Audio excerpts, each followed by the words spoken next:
Assalamualaikum warahmatullahi wabarakatuh. Halo teman-teman, perkenalkan, nama saya Siti Yuliana Putri Rahmatullah dengan nomor induk mahasiswa 2010221027. Pada kesempatan kali ini, kita akan membahas mengenai teks prosedur. Nah, apakah kalian tahu apa sih teks prosedur itu? Jadi, untuk mengetahui apa itu teks prosedur, simak video berikutnya ya. Nah, teks prosedur adalah teks yang berisi langkah-langkah atau tahapan yang harus dilakukan untuk mencapai suatu tujuan. Teks ini diklasifikasikan menjadi 3 jenis, yaitu teks yang memuat cara penggunaan alat, benda, atau sejenisnya, teks yang memuat cara melakukan suatu aktivitas, dan teks yang berisi kebiasaan atau sifat tertentu. Untuk apa sih teks prosedur itu? Jadi, teks prosedur bertujuan untuk membantu seseorang memahami bagaimana cara melakukan atau membuat sesuatu dengan tepat. Itu dia pengertian dari teks prosedur. Selanjutnya, untuk mengetahui apakah teks tersebut merupakan teks prosedur atau bukan, kita harus memahami ciri-ciri dari teks prosedur sendiri. Mari kita bahas. Teks prosedur dapat dengan mudah dibedakan dengan jenis teks lainnya. Berikut merupakan ciri-ciri dari teks prosedur. Nah, ciri yang pertama dari teks prosedur adalah berisi langkah-langkah kegiatan yang dapat berupa poin-poin atau paragraf. Teks prosedur umumnya berbentuk poin-poin yang berisikan langkah-langkah kegiatan. Setiap poin berkaitan dan menunjukkan urutan langkah yang harus dilakukan.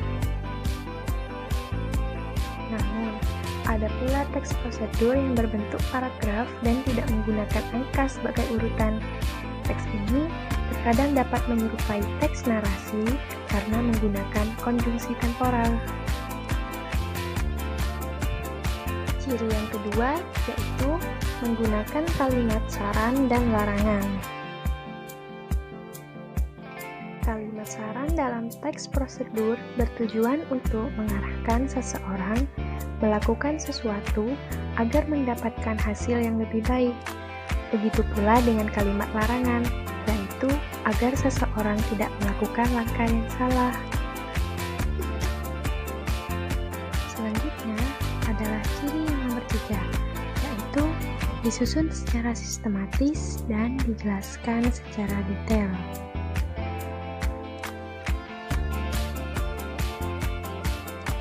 Teks prosedur berisi langkah-langkah yang sistematis dan runtun. Setiap langkah juga dijelaskan secara detail agar pembaca dapat memahami langkah yang akan dilakukan. Nah, selanjutnya adalah ciri teks prosedur nomor 4, yaitu berisi informasi yang bersifat objektif. Teks prosedur berisi informasi yang bermanfaat untuk semua orang. Informasi yang disampaikan juga bersifat objektif, berdasarkan percobaan atau analisis, bukan hayalan penulis. Ciri yang kelima yaitu terdapat bilangan urutan atau angka yang menunjukkan urutan atau langkah prosedur. Seperti yang sudah dijelaskan sebelumnya, bahwa teks prosedur dibuat menggunakan tahapan. Umumnya ditulis menggunakan angka, tetapi untuk teks yang berupa paragraf akan terdapat urutan langkah yang ditunjukkan dengan kata seperti pertama, kedua, ketiga, dan seterusnya. Setelah kita membahas tadi tentang ciri-ciri dari teks prosedur, maka kita akan membahas tentang kaidah kebahasaan dari teks prosedur.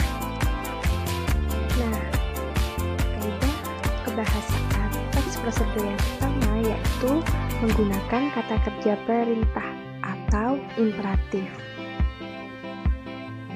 Kata kerja imperatif merupakan kata kerja yang dibentuk dengan akhiran kan, i, dan partikel lah. Kalimat ini digunakan untuk meminta atau melarang seseorang untuk dan tidak melakukan suatu hal. Contohnya seperti kata siapkan, hindari, dan panaskan. Kaidah kebahasaan yang nomor 2 adalah menggunakan kata teknis yang berkaitan dengan topik bahasa. Kata teknis atau istilah yang digunakan dalam teks prosedur berkaitan dengan isi teks yang dibahas.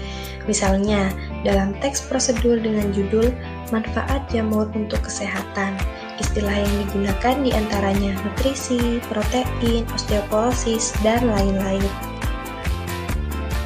Kaidah kebahasaan yang nomor 3 adalah menggunakan kata penghubung atau konjungsi temporal. Nah, apa sih konjungsi temporal itu? Konjungsi temporal merupakan kata hubung yang menjelaskan hubungan waktu dari dua hal atau peristiwa yang berbeda, serta bersifat kronologis.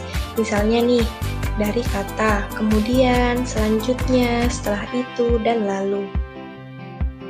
Untuk selanjutnya yaitu nomor 4. Kaidah kebahasaan dari teks prosedur adalah menggunakan kalimat persuasif. Apa sih kalimat persuasif? Jadi, kalimat persuasif adalah kalimat yang bersifat membujuk seseorang untuk melakukan suatu tindakan. Contohnya dari kata, marilah menjaga kesehatan dengan rajin berolahraga. Selanjutnya yaitu nomor 5. Menggunakan gambaran terperinci tentang benda dan alat yang dipakai. Di awal teks prosedur akan dijelaskan material yang akan digunakan dalam teks tersebut, termasuk ukuran, jumlah, dan warna. Hal ini terutama dalam teks prosedur berupa resep dan petunjuk penggunaan alat. Misalnya 500 gram daging sapi, 1000 ml santan, dan 6 siung bawang putih. Serta yang terakhir yaitu nomor 5. Teks prosedur menggunakan verbal material dan tingkah laku. Jadi, verbal material adalah sesuatu yang mengacu pada tindakan fisik, seperti haluskan bumbu, tuangkan santan, dan tindakan lainnya. Pada tingkah laku adalah tindakan yang dilakukan dengan ungkapan. Nah, itu dia 6 kaidah kebahasaan dari teks prosedur yang sudah kita pelajari. Nah, jika kalian ingin membuat atau menganalisis teks prosedur, maka kalian harus mengetahui dulu struktur dari teks prosedur. Bagian pertama dari struktur teks prosedur yaitu pengantar atau pembuka. Teks prosedur umumnya diawali dengan judul, yang merupakan inti dari kegiatan yang akan dilakukan. Kemudian, dilanjutkan bagian pengantar berupa kalimat interrogatif sebagai pembuka teks sebelum masuk ke topik yang akan dibahas. Pada bagian ini juga dijelaskan tujuan dari pembuatan teks prosedur atau hasil akhir yang akan dicapai dalam melakukan tahapan-tahapan pada teks prosedur. Bagian pengantar dan pembuka ini bersifat tentatif, sehingga tidak selalu ada dalam tiap teks prosedur. Pada bagian 2 ada material. Nah, pada bagian ini berisikan bahan-bahan, alat-alat, atau material yang diperlukan dalam melakukan kegiatan ataupun membuat sesuatu. Contohnya nih, dalam teks membuat makanan, akan dijelaskan bumbu dan bahan apa saja yang akan digunakan.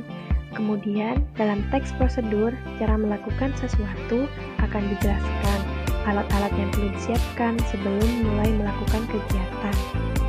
Struktur ketiga yaitu langkah-langkah. Bagian ini berisikan langkah-langkah yang harus dilakukan untuk memperoleh hasil sesuai dengan tujuan. Selanjutnya adalah tahap terakhir, yaitu simpulan. Setelah selesai melakukan kegiatan suatu tahapan, di akhir teks prosedur. itu dia teman-teman, pembahasan tentang struktur teks prosedur.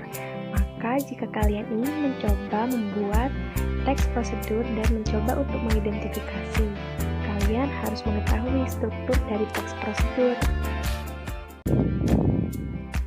Nah, kali ini kita akan membahas tentang macam-macam teks prosedur. Apa saja sih macam-macamnya? Mari kita bahas. Yang pertama ada teks prosedur sederhana. Jadi, teks ini berisi langkah-langkah yang sederhana, umumnya terdiri atas 2 hingga 4 langkah. Contohnya, prosedur mengoperasikan setrika, menyalakan komputer, dan menyalakan TV.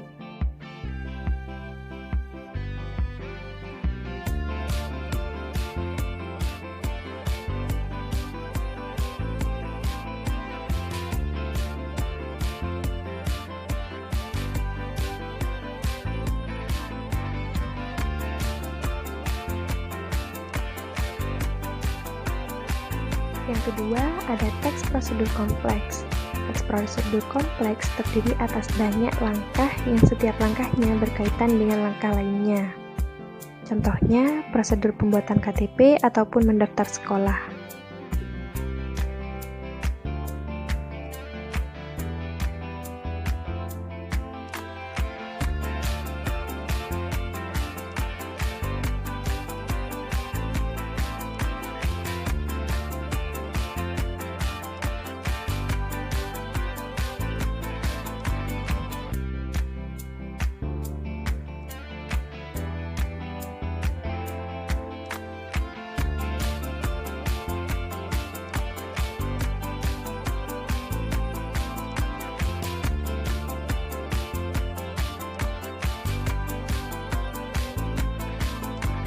Nah, itu dia pembahasan tentang macam-macam dari teks prosedur.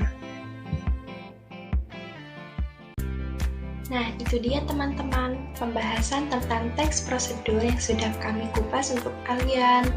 Semoga video tersebut bermanfaat dan dapat mudah dimengerti oleh kalian.